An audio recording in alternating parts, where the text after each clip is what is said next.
Bonjour mes amis, comment vas-tu? J'espère que vous avez une bonne journée. Hello my 101ers, how are you? How are you? Hope you're cool. Guess what? We are already at the halfway point of our semester. Things are flying, things are flying. Whoa, things are flying. So we are at week 8 already, module 8. So let's get into it. So, hopefully you guys enjoyed our lesson on textual analysis from last week. Since the work of moving from denotation to connotation is really the foundation for what's to come and for this thematic unit, which is entertainment as political. Woo! So let's get into it. Here we are. Student view. Alright, so this video is going to be just logistics for what we're doing throughout this week's module. Watch the other video for more information on the new paper prompt. Right. So let's get into this. Essay particularities. This first part is just the materials from last week's modules, just because, you know, since it's the foundation for what we're doing here with our paper. So there's this. Here's the prompt. Ooh, student sample essays. I always loved that as when I was a student. Rather than just having the teacher say, hey, I didn't like it so much when they just say, here's the prompt to do it. I always liked when I could see models, and that's what these are. So check these out. So brainstorm. Okay, so brainstorming is an important part of the writing process. So I do my best to scaffold the writing process as best as possible. So let's get into these instructions.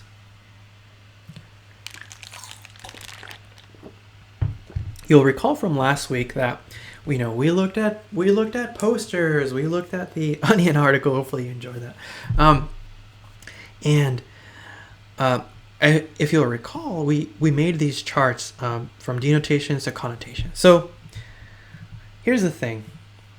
Whenever we're taking notes, if we're watching a movie and we're taking notes, or reading a story and we're taking notes, generally they're denotative notes because things are going so fast, you don't really have that much time to really process deeper level meaning. It's just like for example, so if I was reading a picture book, let's say, if I was reading a picture book, and every single time that the character got really full of passion or something. I know, let's say the cars behind the protagonist would be red. So would the buildings. I was like, oh, okay, that's a no. Things go red whenever the protagonist gets full of passion, or something like that. Or if you're watching a movie and every time that a certain character goes on the screen, the music becomes ominous. You're like, oh man.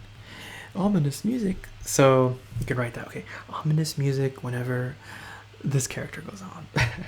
Or golden quotes or plot points, right? What's the conflict? What's the resolution? Because the thing with fiction is that the resolution is a very important place in the story's arc, because ultimately that's the takeaway that you as a reader or viewer are left with, right? So it's like, okay, well, that's the takeaway message. That's what the director left us with, or the writer left us with. So then you're like, okay, what's the resolution? Things like that. So just like we did with the posters and the article, you're going to create a chart like this, right? It goes from denotation to connotation. So for each thing. So okay, the movie ends this way. The ultimate takeaway message seemed to be this, that the director left us with. Okay, what are the implications of that? So what? What's at stake? What group is glorified? What group is vilified? What idea is glorified? What idea is vilified? Is this an important message? Why is this an important message?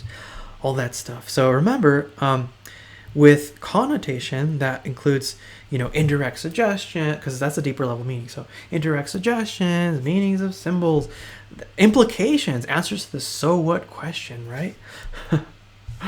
All that jazz. So like this, like what I was saying. Okay, red is present throughout the text. And like say like the protagonist is like a very passionate figure or something. That's just like a guess. So remember, a brainstorm is really just like off the cuff, just your ideas, loose ideas. But for each denotative detail, you're going to consider a connotative implication, right? That's the first part of the brainstorm. The second part of the brainstorm is creating a working thesis, okay? If you only do the denotation to connotation, that's only half of the assignment. The other half is this working thesis. So if you only do this, then you can only get half points, right? So you got to do it all. So you got to come up with a working thesis. Like for example, if you'll recall, say the Lorax. Look, in the story entitled "The Lorax," this is just a working thesis by Dr. Seuss. The writer forwards a.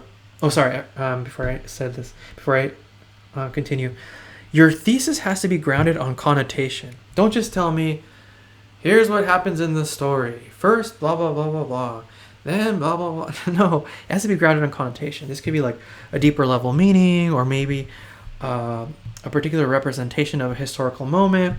Like I remember when we did a poster board, picture book activity in my class like 2 semesters ago. And the book was looking at the historical moment of the Japanese internment camp in Camp Manzanar.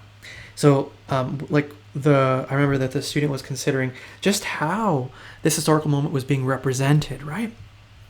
Okay, so now with that being said, thesis has to be grounded upon connotation. In the story, introduce your source, okay? In the story entitled "The Lorax" by Dr. Seuss, the writer forwards a perspective of eco-criticism. Through this view, the ideal of industry is vilified by way of the antagonist, who is known as the onceler. Conversely, the ideal of nature conservation is celebrated as embodied by the story's protagonist, known as the Lorax. This message for the importance of nature conservation is just as significant today as it was back in 1971 when Dr. Seuss wrote this story. So here's a good little recipe. Number 1, make your claim, right? Generally, like it could be something like, what's the deeper level? What's the larger message that you're left with? Is this story an allegory for another historical moment, or is it an allegory for something happening in society? So make your claim, then say how your cultural artifact is accomplishing what you just claimed. So if the larger story is like a story of the importance of being kind and not being a ruthless savage, okay, then how is your cultural artifact showcasing that message? How are they doing it, right? How? And then this could be like, okay, well, why is that important? Why is that an important message? Why is that an important takeaway? It's the big so what, right? All right. I don't understand. Google Home. Google Home. All right. So next comes the worksheet. Here's what you're going to actually write out. And here's the chart for you. Just like we did with the textual analysis worksheet. So your cultural artifact, what is it? If it's like One Punch Man, that anime, then choose one episode. If it's Twilight Zone, choose one episode. Write the name of your cultural artifact here. Here, like I said, as you are watching or reading, or just going through your cultural artifact again in preparation for this paper, take a sheet of paper, write notes. Generally, that's what you're going to notice. And then for each of those, you're going to consider the connotative implications. So those are things like indirect suggestion, social cultural overtones, meanings of symbols, implications, which is the big so what, right? And then here's where you're going to write your working thesis. So you got to do both if you want full credit. And not only that, it's just important because that way, you'll take a jab at a working thesis. Okay, so you'd be like, Mr. Godor, I think I'm getting this. Can I have another application, another opportunity to put this into play? well, my friends, you are in luck. So here's what you're going to do. Take a sheet of paper, jot down some notes. These will be like denotation. Watch this video, this cartoon, The Sneetches by Dr. Seuss. It's not too long. You know, if it could be like, okay, you know, things that catch your eye, things that get your attention. Some like song lyrics or something one of the characters says. What are the characters doing? What's the conflict? What's the resolution? Does anything in this story remind you to anything in real life? Oh, like just jotting down notes like that. What colors do you see? What do you see happening? You know.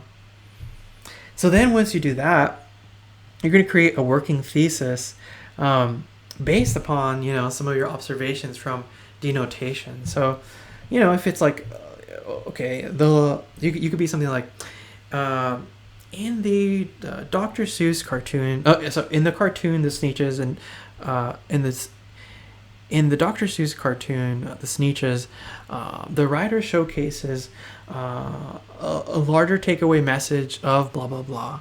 This actually connects to our current society because blah blah blah blah blah.